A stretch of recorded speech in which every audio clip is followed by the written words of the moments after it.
ஸ்டாலின் தலைமையில் இந்த திமுக ஆட்சிக்கு வர்றதுக்கு முன்னாடி மோஸ்ட் நார்காட்டிக் இன்ஃபெஸ்டட் ஸ்டேட்.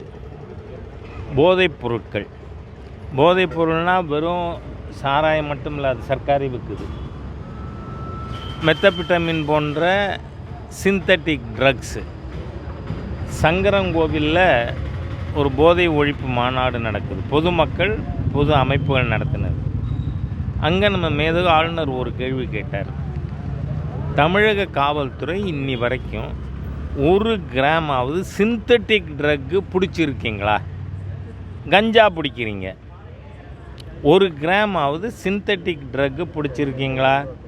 ஏன்னா திராவிட முன்னேற்ற கழகத்தின் சென்னை அயலாரணி இணை செயலாளர் ஜாஃபர் சாதிக்கா, ஏன்னா நமக்கு ஜாஃபர் சாதிக்கும் ஜாஃபர் சேட்டுக்கும் கொஞ்சம் குழப்பம் வந்துடுது. ஆனால் ரெண்டும் திமுக தான். என்ன, அவர் 3000 கோடிக்கு கடத்தினார். ஆனால் அதை டிஸ்ட்ரிபியூஷன் அவுட்லெட் எங்கே இருக்குது? நான் தமிழகத்தில் இருக்கின்ற ஒவ்வொரு பெற்றோர்களையும் பெரியவர்களையும் அவர்களுடைய கவனத்தை ஈர்ப்பதற்கு இதில் விரும்புகிறேன். காரணம் என்ன, இந்த சிந்தட்டிக் ட்ரக் டிஸ்ட்ரிபியூஷன் சென்டர்ஸ் எது தெரியுமா? சென்ட்ரல் ஸ்கூல் வாசலில், சிபிஎஸ்சி ஸ்கூல் வாசலில் திட்டமிட்டு நடந்து வருகின்ற ஒரு செயலை தடுக்க துப்பில்லாத சர்க்காராக ஸ்டாலின் சர்க்கார் இருக்குது. ஏன் இங்கெல்லாம் பொட்டலம் வைக்கிறாங்க?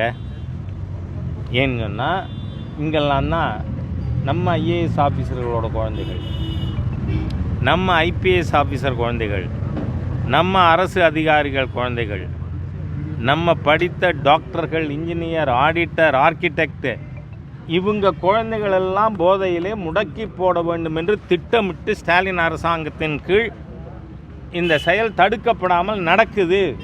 அப்படின்னா அடுத்த தமிழ் தலைமுறையை அழிப்பதற்காக இருக்கின்ற தீய சக்தி ஸ்டாலின் சர்க்காரை தூக்கி எறியணும்னு மக்கள் முடிவு பண்ணியிருக்காங்க. அதனால் பல கட்சிகள் வரணும், இல்லை அந்த கட்சிக்குள் இருக்கிறவர்கள் இருக்கணும் அப்படின்றலாம் அவசியமே இல்லை. இருந்தால் நல்லது.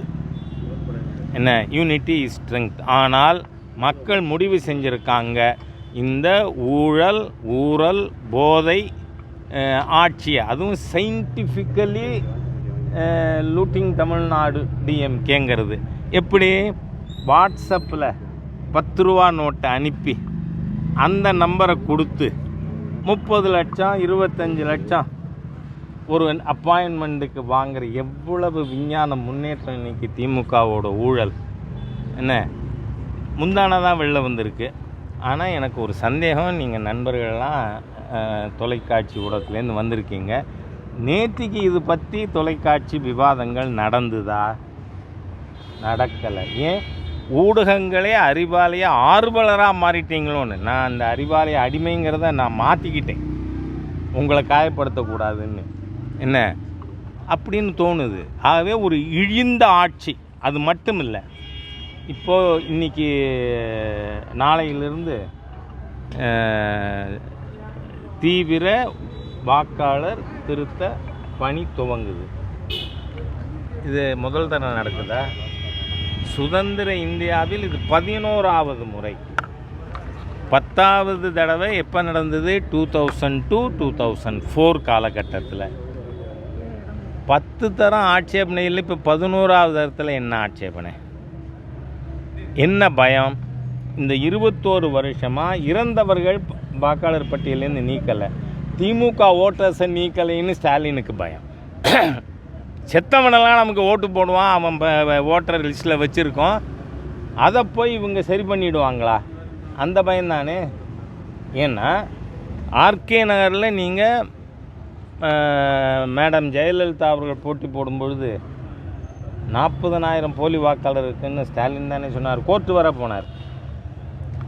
அது தவிர இப்போது மூத்த பாராளுமன்ற உறுப்பினர் அனுராக் தாக்கூர் அவர்கள் ஸ்டாலின் இப்போ தேர்ந்தெடுக்கப்பட்ட குளத்தூர் தொகுதி, அதில் 9,000க்கும் மேற்பட்ட போலி வாக்காளர் பட்டியலோடு வெளியிட்டிருக்கார். இதெல்லாம் திருத்தணுமா வேண்டாமா? வருஷம் நடக்குது அப்படின்னு ஊடக விவாதத்தில் இடையில் இதை வேற சொல்லிடுறாங்க. வருஷா வருஷம் அடிஷன் டிலிஷன் லிஸ்ட்டு அட்டாச் பண்ணுறாங்க. மொத்த வாக்காளர் பட்டியலும் திருத்துறது இல்லை. அதில் அடிஷன்ஸ் ஓரளவு நடந்துருது. காரணம், அவரவர் தனக்கு 18 வயசு ஆயிடுச்சுன்ன உடனே தன்னை ரிஜிஸ்டர் பண்ணிக்கிறார். இறந்தவர் வாக்குகள் நீக்குகின்ற பணி நடைபெறுதா? நடைபெறலை. இவங்க பீகார் பற்றி சொன்னாங்க. அப்போ தேர்தல் கமிஷன் ஒரு அஃபிடவிட்டு தாக்கல் பண்ணுங்க அப்படின்னு. இன்னி வர இப்போ 6ஆம் தேதி தேர்தல் முதல் வாக்குப்பதிவு நடக்குது. ஒரு கம்ப்ளைண்ட்டு கூட எலெக்ஷன் கமிஷனுக்கு வரல. ஆகவே அந்த மாதிரி வரணும்னு சொன்னால், பீகாரில் நம்ம தமிழ்நாட்டில் எப்போவுமே ஒரு பழக்கம், வெறுப்பு அரசியல் என்பது இந்த திராவிடியன் ஸ்டாக்குக்கு மூலதனம். அவங்க டிஎன்ஏ வெறுப்பு அரசியல்.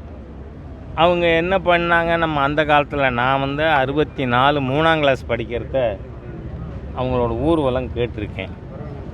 அத்தை மகள் தமிழ் இருக்க, ஆசைக்கு ஓர் ஆங்கிலம் இருக்க. இந்த ஒழுக்கக்கேடர்கள் திராவிடியன் ஸ்டாக்கு, இந்த கட்டிக்க ஒன்று வச்சுக்க ஒன்றுன்னு அவன் கோஷமே பாருங்கள். அத்தை மகள் தமிழ் இருக்க, ஆசைக்கு ஓர் ஆங்கிலம் இருக்க. ஒரு கெட்ட வார்த்தை சொல்லி அதை நான் சொல்ல விரும்பலை. ஹிந்தி எதுக்குன்னு கோஷம் போட்ட தீய சக்தி, வெறுப்பு அரசியலின் ஊற்றுக்கண் தானே திமுக. சரி, தாமா அன்பரசன் என்ன சொல்லியிருக்காரு, ஹிந்தி பேசுகிறவன்லாம் பன்னி குட்டி போடுற மாதிரியாக வதபதான்னு பெத்து போடுறான் சொன்னாரா? சரி, அதை விட கேவலமாக திமுகவோட மூத்த அமைச்சர் துரைமுருகன் அவர் என்ன சொன்னார், வட மாநில பெண்கள் 5 புருஷன் 10 புருஷன் கட்டிப்பாளுகன்னு. இது உண்மையாக பெண் குலத்தையே இழிவுபடுத்துகிற செயல் இல்லையா? ரோஷம் உள்ள முதல்வராக இருந்தால், நாகரிகமானவர்னா, நல்லவர்னா, அன்றைக்கி துரைமுருகனை மினிஸ்ட்ரியை விட்டு வெளில தள்ளியிருக்கணும். தள்ளலை. அப்போ இந்த செந்தில் குமாரா தருமபுரியில் இருந்தார், தர்மத்துக்கு 5 வருஷம். இப்போ இல்லை. இப்போ இல்லை. ஆமாம். அந்த செந்தில்குமார் என்ன சொன்னார், பிஜேபிக்கு செல்வாக்கு இருக்கிற மாநிலங்கள்லாம் கோமயம் குடிக்கிறவன், நாங்கள் அதை கோமூத்ரா ஸ்டேட்டுன்னு சொல்லுவோம் சொன்னாரா இல்லையா? சரி, இந்த கிராவல் திருடன் இப்போ மந்திரி சபையை விட்டு வெளில போயிருக்காரு. பேர் என்ன மறந்து போச்சு, கா பொன்முடி. அவர் என்ன சொன்னார், ஹிந்தி படித்தா மாடு மேய்க்கலாம், இல்லை பானிபூரி விற்கலாம். நான் என்ன சொல்கிறேன், இவர்களுக்கு இந்தியாவில் தமிழ்நாட்டு மக்கள் எங்கெங்கெல்லாம் இருக்காங்க, என்னென்ன பணியாற்றுகிறார்கள் தெரியுமா? நான் அருணாச்சல் பிரதேஷ், நாகாலாந்து, திரிபுரா இந்த 3 மாநிலம் தவிர இது எல்லா மாநிலத்துக்கும் போயிருக்கேன். டெல்லியில் பல லட்சக்கணக்கான millions of Tamil people work பண்ணுறாங்க. எல்லோரும் கம்பெனிகள் சிஇஓவாக இருக்காங்களா? இதெல்லாம் என்னோட முதல் பிரதான கேள்வி, எந்த மாநிலத்தில் இருக்கின்ற அவர் காங்கிரஸ் கட்சியோ கம்யூனிஸ்டோ பிஜேபியோ தமிழ் மொழி பற்றி அவங்க மாநிலத்தில் இழிவாக பேசி அவங்க ஓட்டு கேட்குறாங்களா? இல்லை. தமிழ் மொழியை பற்றி யாரும் இழிவாக பேசுகிறதில்ல, தமிழ் மக்களை பற்றி யாரும் இழிவாக பேசுகிறதில்ல, தமிழகத்தை பற்றி இழிவாக பேசுகிறதில்ல. பின்ன இந்த இழிபிறவி திமுக திக மாத்திரம் ஏன் பேசுகிறீங்க? அதனால் இவர்கள் தேச விரோதிகள், பிரிவினைவாதிகள், பொது வாழ்க்கையிலிருந்து அப்புறப்படுத்தப்பட வேண்டிய தீய சக்திகள். அதனால் இது ஒன்றும் புரியாமல் இந்த ரோட் சைடு பாரதின்னு ஒரு ஆள் இருக்கான். ரோட் சைடு பாரதி தானே, ஆர்எஸ் பாரதி. அந்த ஆள் சொல்கிறான், நீங்கள் பீகாரில் வேலை கொடுக்காதனால தான் பீகாரில் இருக்கவங்க இங்கே வேலை பார்க்குறாங்கன்னு.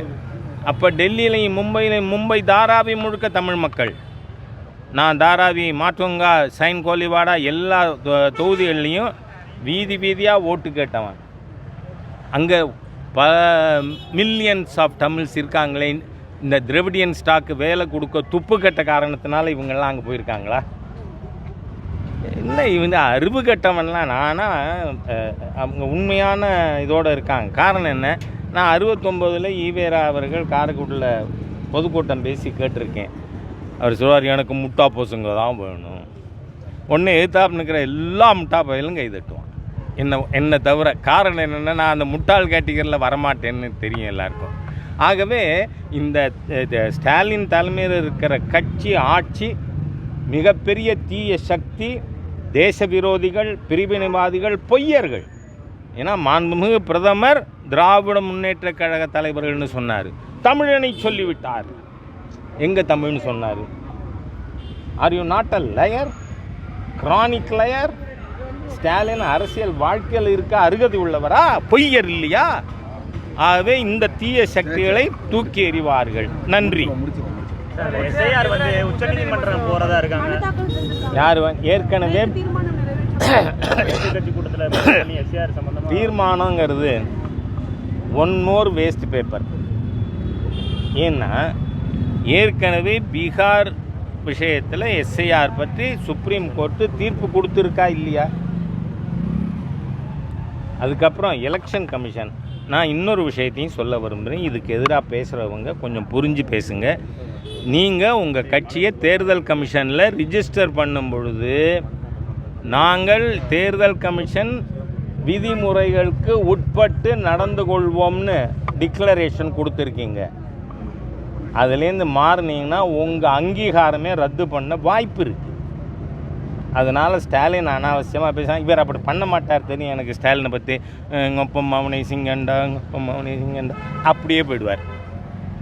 ஏன்னா அது அவரை பற்றி நமக்கு தெரிஞ்சதுனால சொல்கிறேன். Thank you sir. அதாவது எடப்பாடிக்குள்ளே வந்து குழப்பங்கள் இருக்குது. இந்த நேரத்தில் பிஜேபி கூட்டணியில் இருக்கிறீங்க. இவ்வளோ குழப்பங்கள் நடுவில் வந்து எடப்பாடியை மாற்றுறதுக்கான வற்புறுத்தல் ஒரு மூத்த தலைவராக எதுவும் சொல்லுவீங்களா? நீங்கள் அவரை வச்சுட்டு வெற்றி பெற முடியுமா? நீங்கள் இதை தான் ஏற்கனவே சொல்லிட்டேன் நான். கர்நாடகா உதாரணம். இந்த தீய ஆட்சி, போதை ஆட்சி, ஊழல் ஆட்சி சயின்டிஃபிக்காக 10 ரூபா வாட்ஸ்அப்பில் போட்டு கோடிக்கணக்காக வசூல் பண்ணி 888 கோடியான். What is this?